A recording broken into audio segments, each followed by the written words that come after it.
started, after all this time, working on your solo album, Brian Wilson, that's just being released. And how long ago did you begin working on it? Well, about a year and a half ago, Dr. Eugene Landy and I had a meeting. We met in a restaurant somewhere, and and he brought up the idea. He opened up a can of worms for me to consider doing a solo album. And I thought, well, as long as he was that adamant about so positive about me doing an album, I said, well, if he's that positive, then I'm going to be positive too about it, you know. And he talked me into it. It's just over the weeks after that meeting, he talked me into it. He said, look, I know you can do it. You already have like 80 songs that you've written that we could choose from. You know, by the time we started the album, I had up to about 130 songs. You know, 130 songs. You know, now isn't that one way to go? Did you not feel that you could do an album on your own? What was the doubt that you had in your mind that Dr. Landy had to Well, talk you no, into it? the doubt was vocally. I thought in my head, can I vocally do it? Can I get the voice thing together, you know? And I walked in the studio on our very first recording and literally nailed a vocal, a track and a vocal. And I said, that's me? Oh my God, man. You know, I said, I can do anything, you know? So it was really quite an awakening for me, because my doctor, you know, and my partner, Gene Landy, has great aspirations for me and for himself, you know, involved in the music industry, in the recording industry at this time. So what happened was, we met Seymour Stein at a Hall of Fame Awards banquet in New York.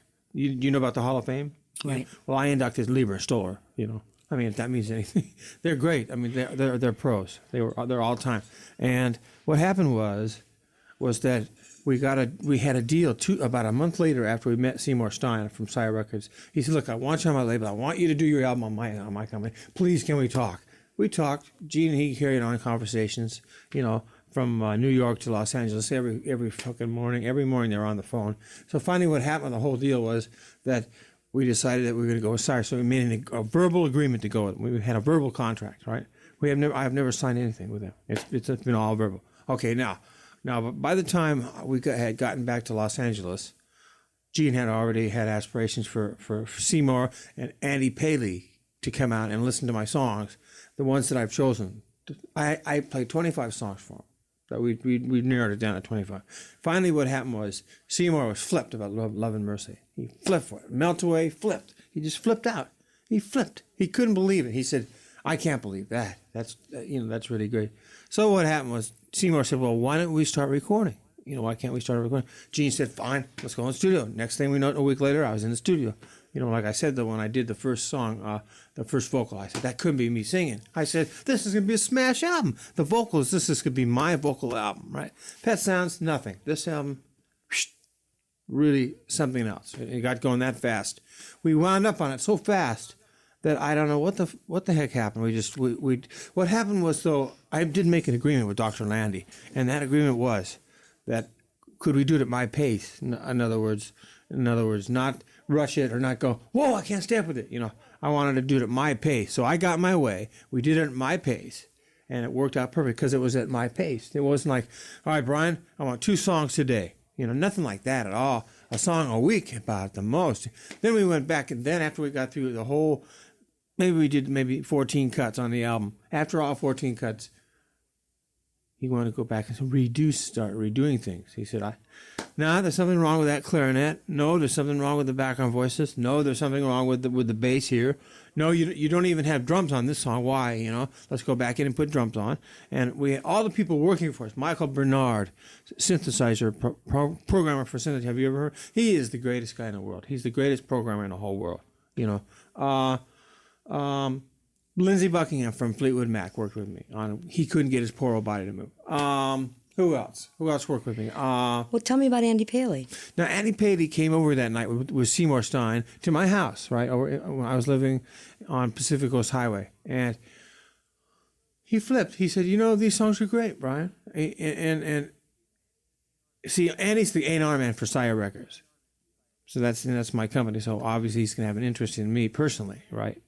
So what happened was we got going so fast on the project that we lost sight of good or bad, or if I could have had my way of doing it differently, I never would have done it any way but the way that Gene and I agreed on doing, and it worked out great. It really did. It was real fast. I did a slow pace, but the other guys were working fast, you know. And so we got it done though. We really did get it done, and I mean, look at the album. You know what I mean? Listen to the album. It is absolutely a smash. It's really brilliant. Hang on one second. I got to move this light. I feel like I'm at the police department. Okay. Where were you on the night of October 27th? The sun out of you? Are any of these in your eyes? Is it bothering you? Okay.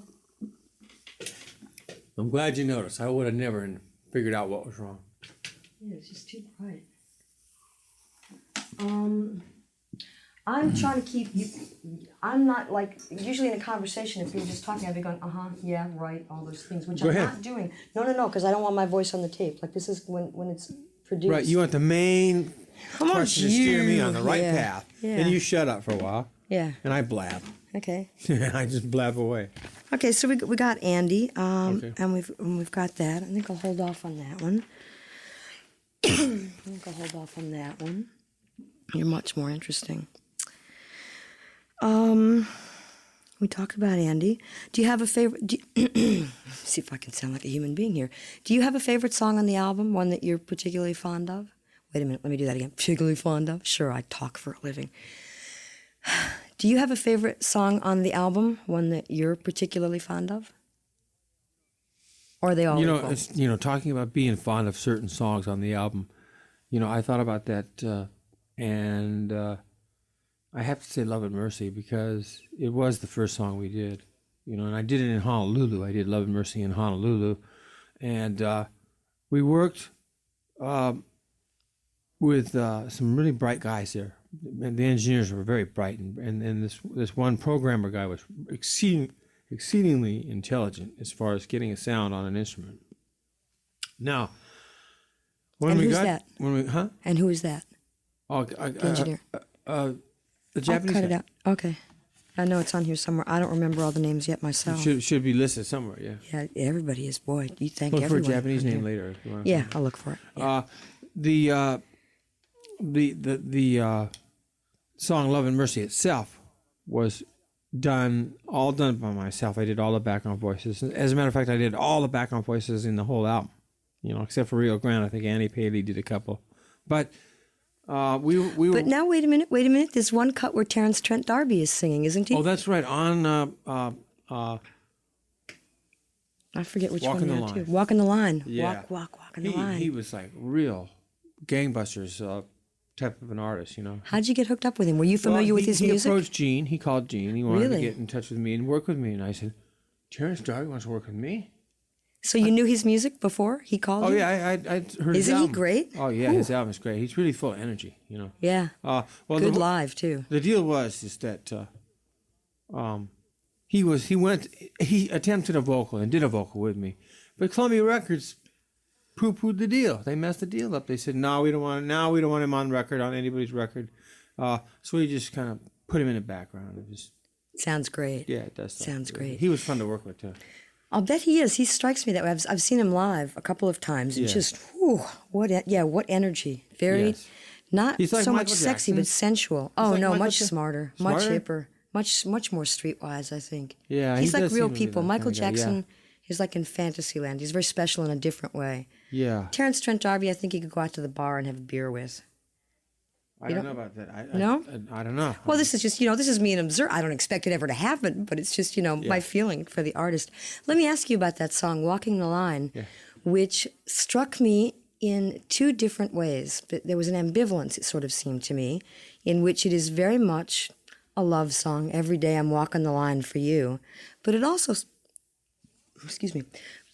struck me that it might be a song that Brian Wilson was writing to himself about the emotional maturing process you've been going through in the last couple of years, Yeah. in that you're singing to yourself. Yeah, it's a song that says, I walked the line for you. Walking the line could mean anything. I tried to choose a title that did not necessarily limit the song to just a specific thing like, I go through hell. You know what I mean? I walk the line. I go through hell. I walked on line. I walk on thin ice. Well, I walked on line. I get scared every day. You know, those kind of thoughts, those kind of things you can relate to, rather than say, you call a song anything you want. You know what I mean? But Walking the Line is the best title for that song. It's a wonderful song. It's really. I have to tell you that I got Bob Merlis sent me over this copy of the tape yesterday, so I hadn't heard it since Thursday, except that from the moment when I first heard it, I didn't quite have it memorized, but it was there, and it was running like a tape loop between my mind and my heart. I got this, the UPS guys came, they showed up at the door yesterday. I whipped it out of his hand about 4:30 in the afternoon, put it in the tape machine, and it's hardly been off since. My birds love you, by the way. Really? Let me ask you about, well, tell me about composing Love and Mercy. It's an amazing song. It's very much, it's very appropriate to the time. This is a very sad time in our culture, I think. And this song feels like a very special person coming and saying, it's a mess, I know, but we can fix it. It's okay, I'm here with you.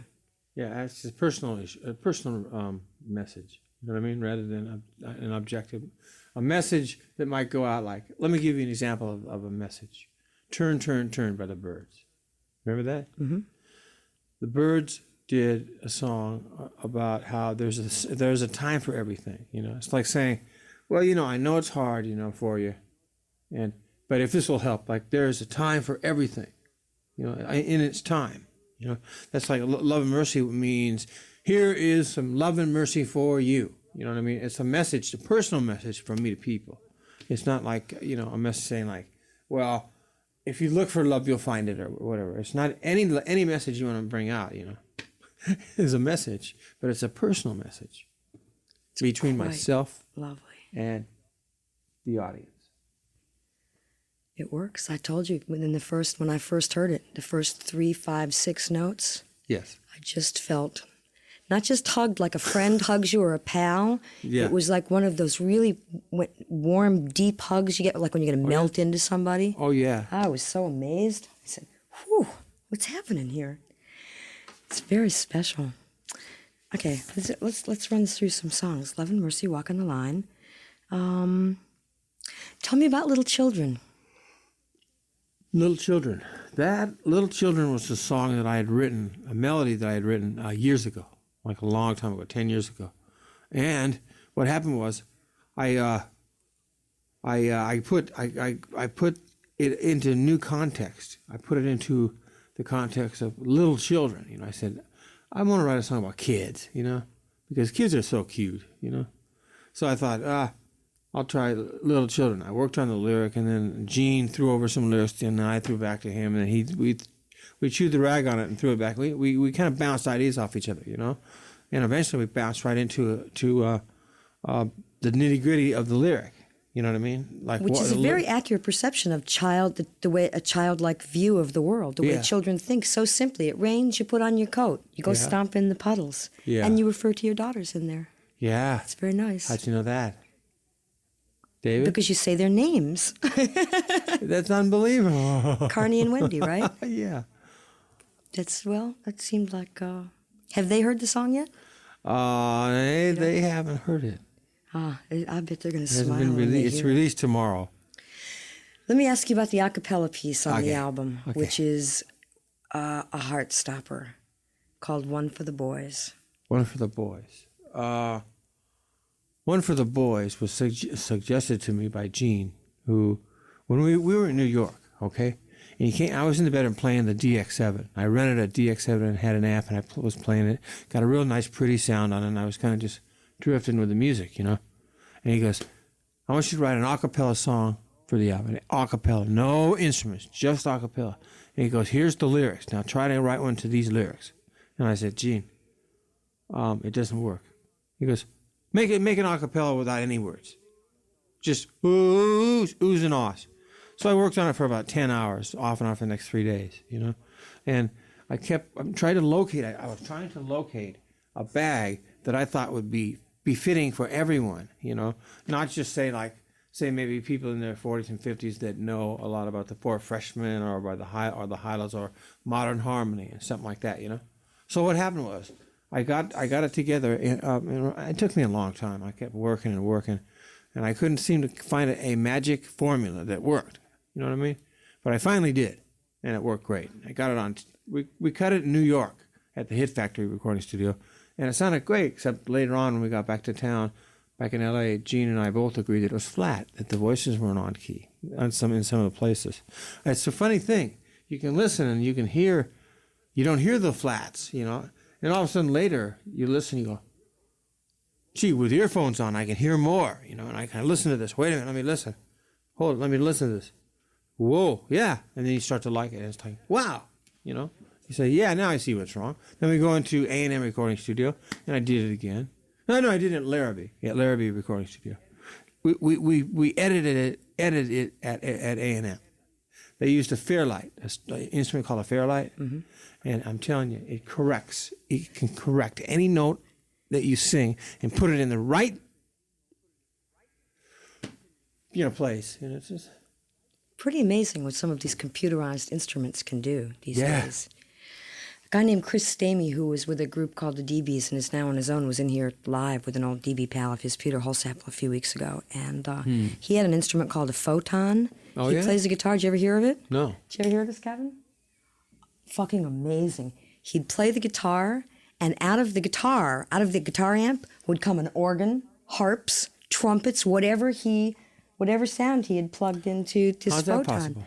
Well, I don't, it's a little black box that sits on the floor. That's what I said too. It's just, I don't think I have it with me. Is was it pretty on the amazing. market now, or is it Yeah, just a it's called a special? photon. No, it's A photon? photon. Yeah, it was. I mean, How because they big were is in. it? Mark, were you here that night? No. He carried it in his hand. They didn't have any roadies. Huh? it was- I'll look into it. It was wild. I'll check that out. It was a lot of funny. I'll call Westwood Music, and they can tell me. Yeah, tell and me if about they that. got any questions, we'll get a hold of Chris. Oh, Yeah. you know who can get a hold of Chris for you is Karen Glauber at A&M. Oh, yeah? Who, yeah, you met. She's the reason this all happened. She's a friend of David Leaf's, and this was her idea 4 months ago. She said, I bet you would have fun with Brian Wilson on Snap. And I said, yeah, right. And the next day I'll ask the Pope to come to dinner. She laughed at me and talked to David. And here I am. I don't have any date with the Pope yet, but now I feel like I can do anything. And Chris Stamey records for A&M now, and she's like the person who works with him over there. So if there's any questions, she can get you into this stuff's great. Is that the vanilla bean? Yeah. I love this.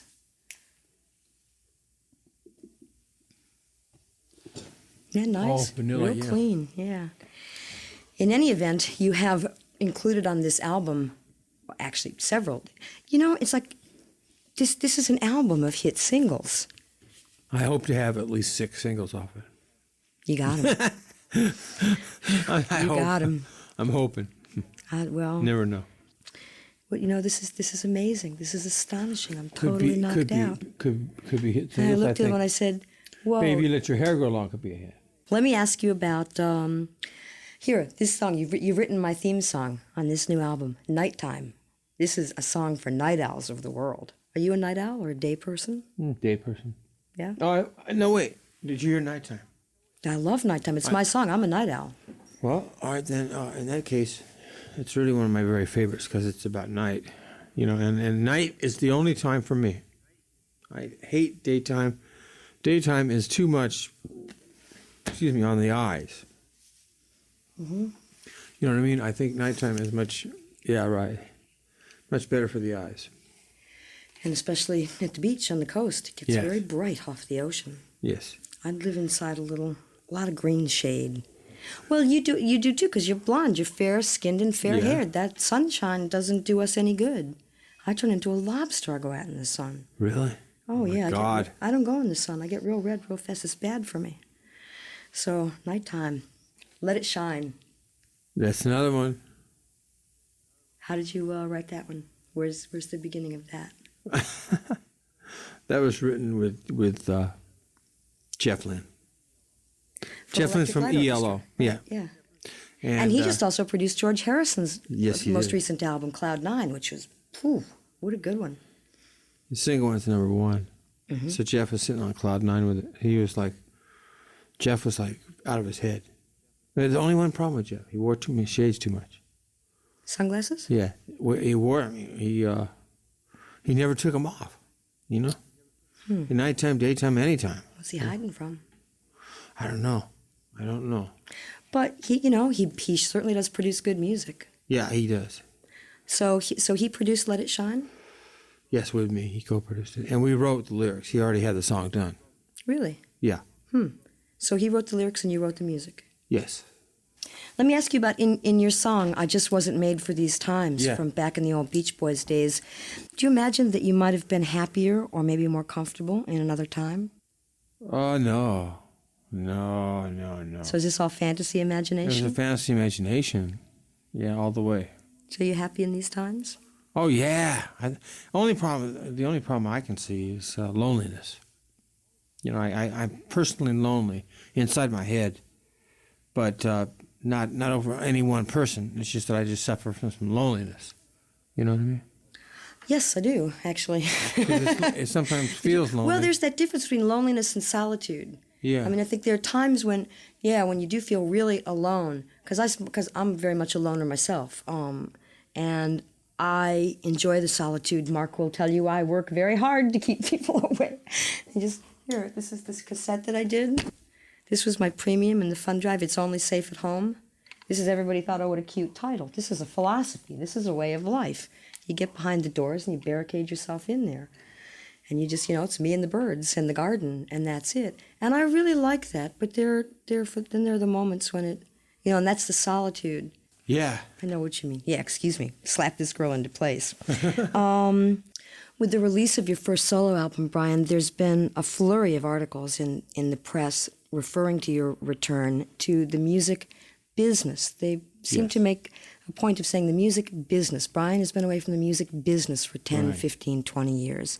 And yet it strikes me, I would imagine that there have been very few days during that time when you haven't had music in your head, thought of music, been composing yourself, so that you've never... would you say that you went away from music or just away from the music business? Went away from music business. That's it. That's what I meant. It's confusing. Yeah, I always go to my piano almost all the time. I can't live without it. I mean, my piano is it's a total trip. It's necessary. Well, that's your instrument for Yeah. expressing yourself. Let me see, did we talk about all the songs? Oh, there's so many. There's so many. That's a love song. that I think the greatest thing about in the song is that it puts. I lay out some harmonies that sound so pure that they almost disappear on you. You know what I mean? Like a sound illusion. You know what I mean? That the voices sound so good that they literally disappear. That's what I try to achieve on that song, and I achieved it. Anything more you want to say about Rio Grande? That's a very accomplished composition. A lot of very sophisticated musical ideas in there. Yeah. Well, it started out with Lenny Waronker of Warner Brothers Records. He's the president of Warner Brothers Records, and he suggested that Andy and I write a song about old America, about cowboys. So we did that successfully. We got it all together. We put together all the sounds that we thought would be appropriate as cowboy music, and Lenny flipped. Everybody flipped. They said, "Brian, you and Andy have really come up with something really creative here. An 8-minute suite kind of thing, you know." And "Take Me Home" is the name of one of the parts of the medley or the suite. Whew. Really something. I mean, really, to get behind and create something like that, it's really a trip, in your heart, It's really a trip. Thank you so much for doing this. You're Will you welcome. come back and do Snap in July? Sure. David said you might. And we're maybe thinking about the Wednesday night, the 20th, Sure. because the album will be out long enough. I'll have played it on the air. People will be familiar. We can have some fun if you feel like you can fool around on the piano yourself.